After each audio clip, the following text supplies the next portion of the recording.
Some actors become legends through charm, but these men carved their place in history with bone-chilling stares, unnatural stillness, and faces that looked like nightmares sculpted in flesh. In the shadows of Hollywood's golden age, where leading men dazzled and smiles sold tickets, a darker breed of actor lurked. These weren't heartthrobs or matinee idols. They were something else entirely. Their eyes were too still, their expressions too unnatural, their silence too loud. They radiated unease, sometimes without saying a word. Whether shaped by tragedy, illness, or sheer intensity, their looks became legendary, unforgettable, unnerving, and often more frightening than any creature they portrayed. This is the countdown of the 14 most terrifyingly intimidating actors of old Hollywood, ranked not by fame, but by fear. And by the end, you might find that some legends weren't acting at all.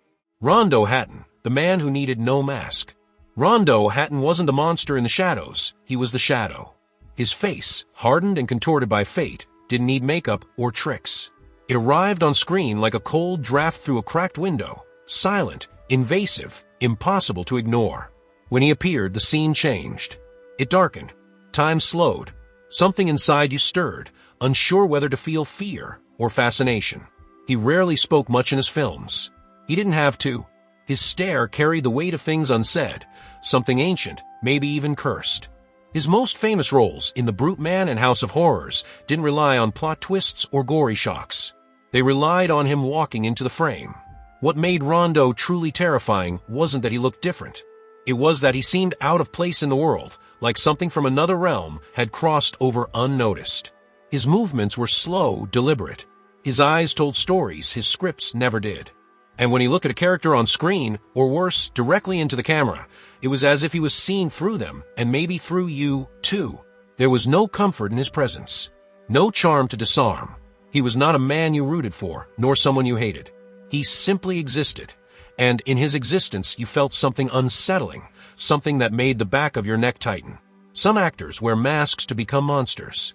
Rondo Hatton wore nothing, and still became one of the most unforgettable faces in horror history.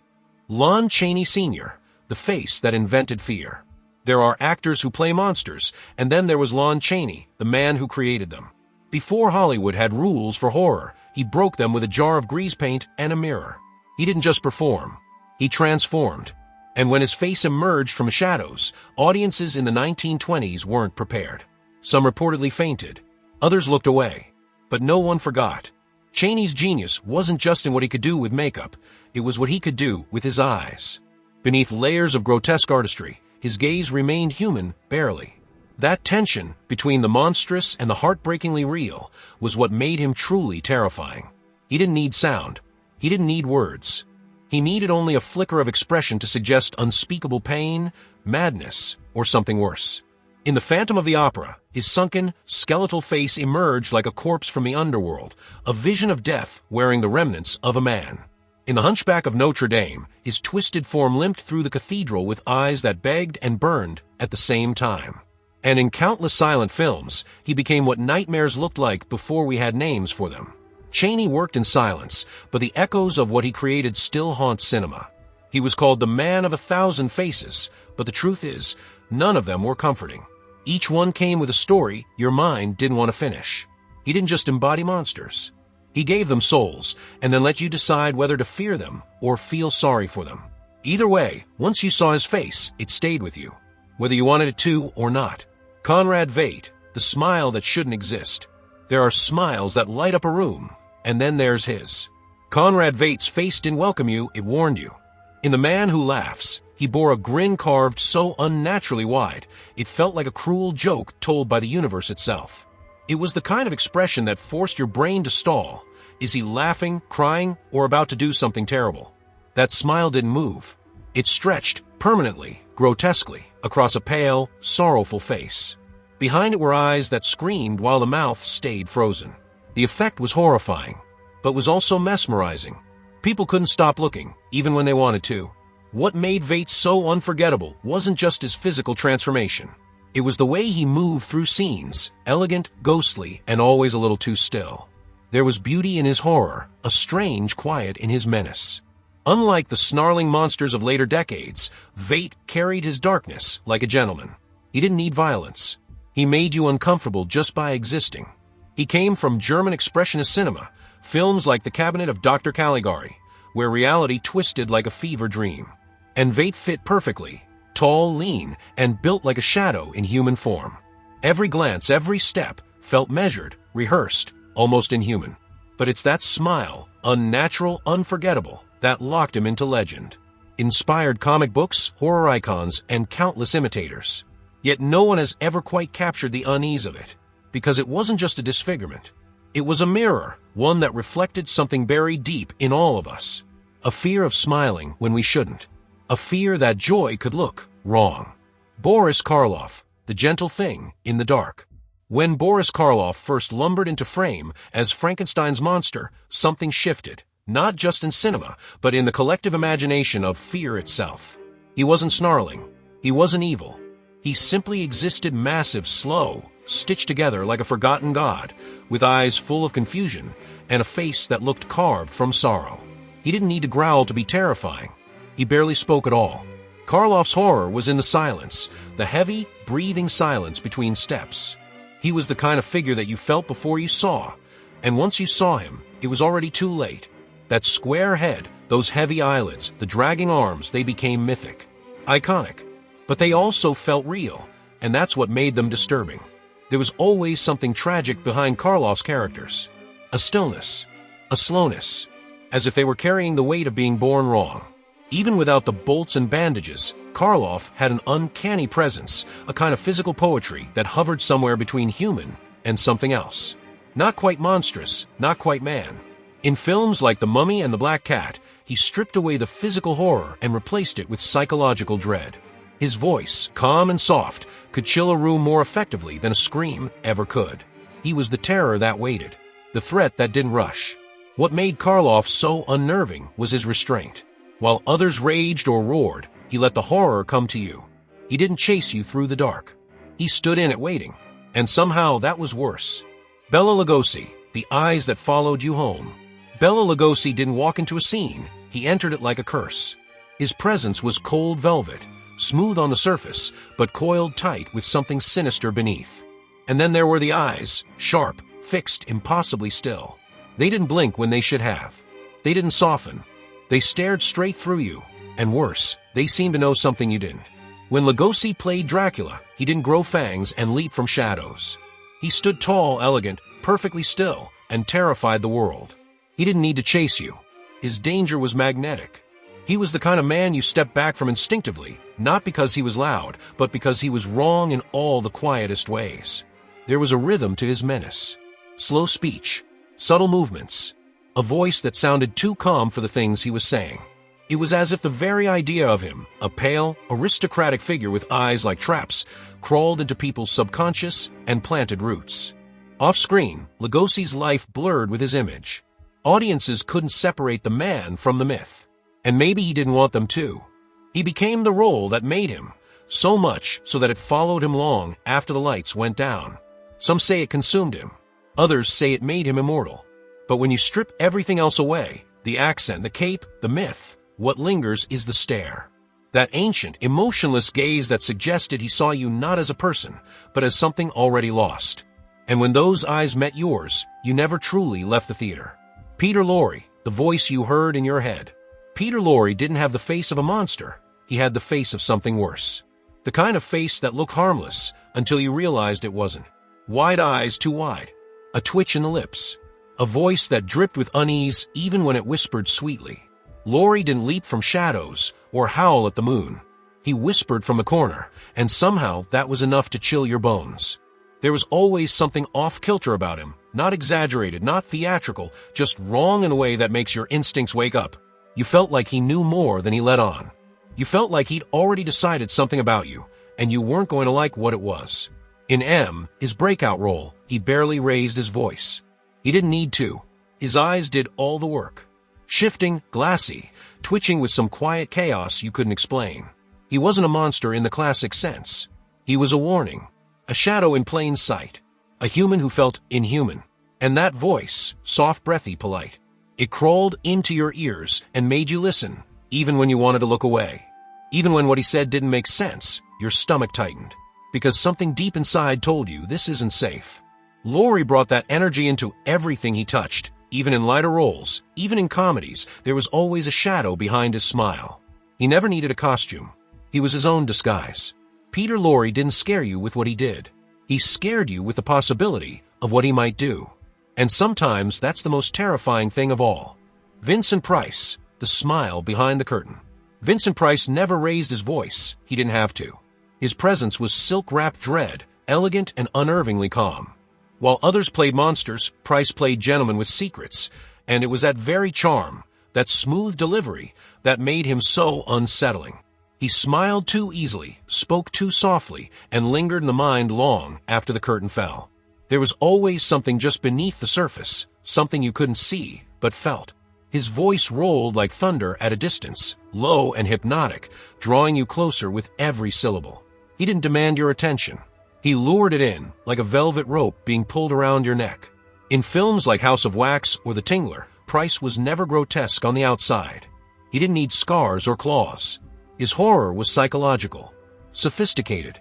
He was the whisper in the museum hallway, the man standing too still in the background, the smile that came at the wrong time. His eyes always knew something. That was the trick. Even in close-up, even in silence, there was a glint behind them, a flicker of delight or madness or both. You could never quite tell whether he was the victim or the architect of everything going wrong. And that uncertainty made your skin crawl. Vincent Price was the kind of man who would welcome you into his home, pour you a glass of wine, and speak of terrible things in a voice that never wavered. He didn't scare you like a monster would. He scared you like a secret that had waited too long to be told. Because with Price, the horror didn't chase you. It invited you in, offered a chair, and smiled as the door slowly closed behind you. John Carradine, the walking shadow. John Carradine didn't storm into scenes. He slipped into them, like a draft through a cracked window.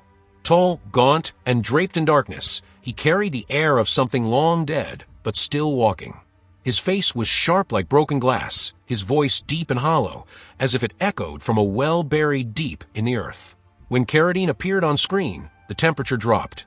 There was no need for shrieks or sudden movements. His horror was patient. He let silence settle like dust, and then, with a slow turn of the head or a single lifted brow, he brought it to life. You always felt like he knew what was coming, that he'd seen it all before. And maybe he had. In House of Dracula, he wasn't just playing the Count, he was playing inevitability. His Dracula wasn't fiery or wild. He was tired, ancient, and calmly confident that the end would come on his terms. That's what made Carradine so eerie. He didn't chase fear, he waited for it to catch up to you. Off-screen, he was known for his intelligence, his Shakespearean voice, and his theatrical presence. But in horror, all of that elegance twisted into something spectral, something that watched. He looked like he didn't belong in this century, like someone who made a deal long ago and had come to collect. Even in roles outside of horror, there was always a trace of something otherworldly in Carradine, a kind of distance in his eyes, as if part of him never really left the grave. He wasn't just acting. He was reminding you of something old, something cold, something that had been waiting. And it had his voice. Erich von Stroheim, the smile without mercy. Erich von Stroheim didn't look like a monster. He looked like the man who gave the orders. Impeccably dressed, perfectly groomed, and cold as polished steel, von Stroheim radiated the kind of authority that didn't shout. It whispered, and everyone still obeyed. He didn't need claws or shadows. He brought fear through control, tight, deliberate, and absolutely merciless. There was something surgical about him. Every movement, every look was too precise. He spoke with the clipped tone of a man who never wasted time and never repeated himself. But it was the smile, thin, practiced, without warmth, that made you feel suddenly vulnerable. It wasn't a smile that welcomed you. It was the kind that let you know you'd already lost. In films like Foolish Wives and later Sunset Boulevard, he didn't play horror in the traditional sense, but he embodied a different kind of terror. The human kind. The kind that operates within the rules, yet makes you question why you feel so unsettled in his presence. His characters didn't need to raise their voices or bare their teeth. They simply looked at you like they already knew your weaknesses and weren't impressed. He was often cast as the cruel military officer, the calculating nobleman, the man behind the curtain. And yet, even without a word, you could feel the judgment in his eyes. He had the aura of someone who would never blink first. Von Stroheim was a reminder that fear doesn't always come in loud packages. Sometimes it wears a uniform, lights a cigarette with precision, and smiles just long enough for you to feel it in your gut. Because some of the scariest people never have to raise their voice. Lionel Atwill, the gentleman of dread. Lionel Atwill looked like the kind of man who should be solving the mystery, not causing it. He spoke with refinement, moved with grace, and carried himself like a man who had everything under control. And that's exactly what made him so unnerving. Because beneath that polished exterior was something colder. Calculated. Prepared. Atwill was a master of authority, doctors, inspectors, aristocrats, but there was always something off in his calm. He asked questions a little too slowly, held eye contact a little too long, smiled like he was already several steps ahead of everyone else. When you watched him on screen, you didn't just suspect he had secrets, you knew it. The tension came not from wondering if he would snap, but from waiting to see how subtly he would. In films like Dr. X and Son of Frankenstein, Atwill stood in spotless white lab coats or formal evening wear, yet somehow still radiated menace. It was in the eyes. There was no madness, not the twitching, obvious kind. Just a steady, rational focus. Like a man taking notes on how fear worked. He didn't rant or rave. His horror was always tidy. He delivered lines with surgical precision, giving away nothing until the moment he wanted to. And when he did, it wasn't explosive. It was quiet, cold, final. That's what made Atwill dangerous. He was the storm behind the still water. The villain who never looked like one until the very end, and even then, he might still have the last word. Because in his world, fear wasn't something to scream about. It was something to sip slowly behind a locked door with a knowing smile. George Zucco, the quiet whisper in the dark. George Zucco didn't need to move fast or speak loudly. He was the kind of presence that settled in slowly, like fog through a cracked window. His menace wasn't explosive. It was quiet, patient, and precise.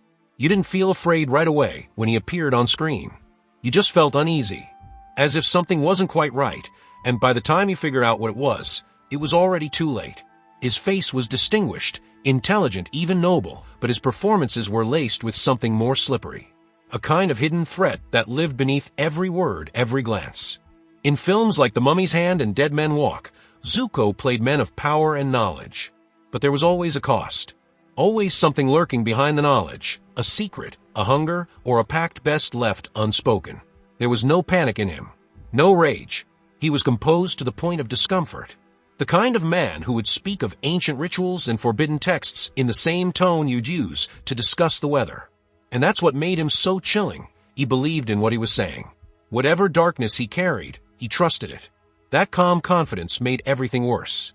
George Zucco was the character who knew what was coming and welcomed it. He played men who had already crossed the line and now stood waiting on the other side, inviting others to join. Not with force, but with a gentle suggestion, a cold look, and the sense that resisting him wasn't just futile, it was expected. He didn't haunt you like a ghost. He invited you in like scholar, and when you followed, the door closed behind you without a sound. Lon Chaney Jr., the beast you couldn't hate.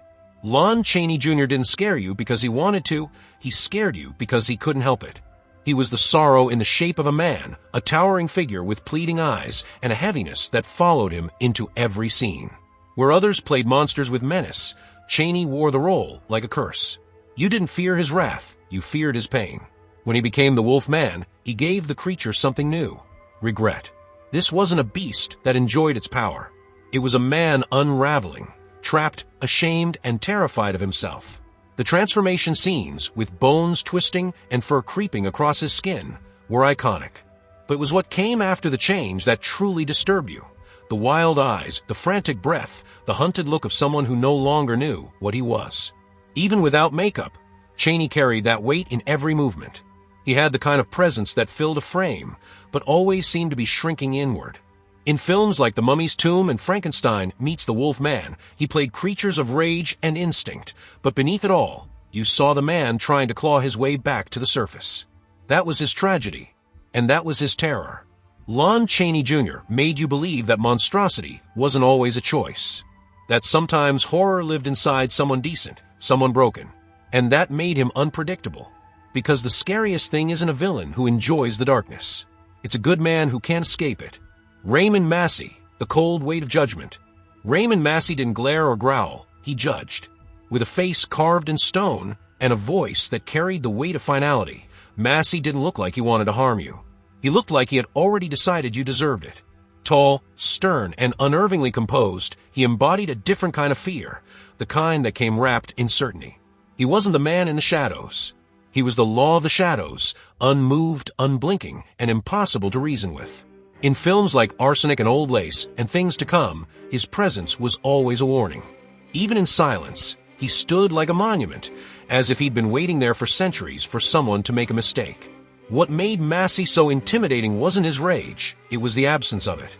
No heat, no fire, just ice. When he stared, it wasn't out of emotion. It was calculation. You could almost hear the clock ticking in his head. And if he spoke, you listened because it felt like your choices were already running out. There was no cruelty in his characters, only inevitability. That's what made him so chilling. He didn't want to frighten you. He simply existed in a state of cold logic, and if you couldn't keep up, you'd be left behind. Or worse, judged unworthy. Raymond Massey didn't need fangs or scars to unsettle. He only needed to stand still and watch. Because some of the scariest men aren't beasts. They're just absolutely certain they're right. Sidney Blackmer, the smile that promised nothing good. Sidney Blackmer didn't shout, didn't stalk, didn't bare his teeth. And that's precisely why you didn't see the danger coming. He was all charm and warm smiles, the picture of sophistication and friendliness. But that's what made it so unsettling. Because behind that polished exterior was something off. Something you couldn't name, but couldn't ignore either. He didn't look like someone who would do something terrible. He looked like someone who already had, and had gotten away with it. In Rosemary's Baby, Blackmer wasn't monstrous in the traditional sense. He was neighborly, cordial, inviting. And yet every word, every smile, carried a weight that lingered. He made kindness feel like a trap. You wanted to trust him. He gave you every reason to, but your instincts whispered otherwise. Something about his timing, his softness, felt calculated. Blackmer's brand of horror was subtle, domestic, almost invisible. He made you feel like the walls were closing in without anyone raising their voice.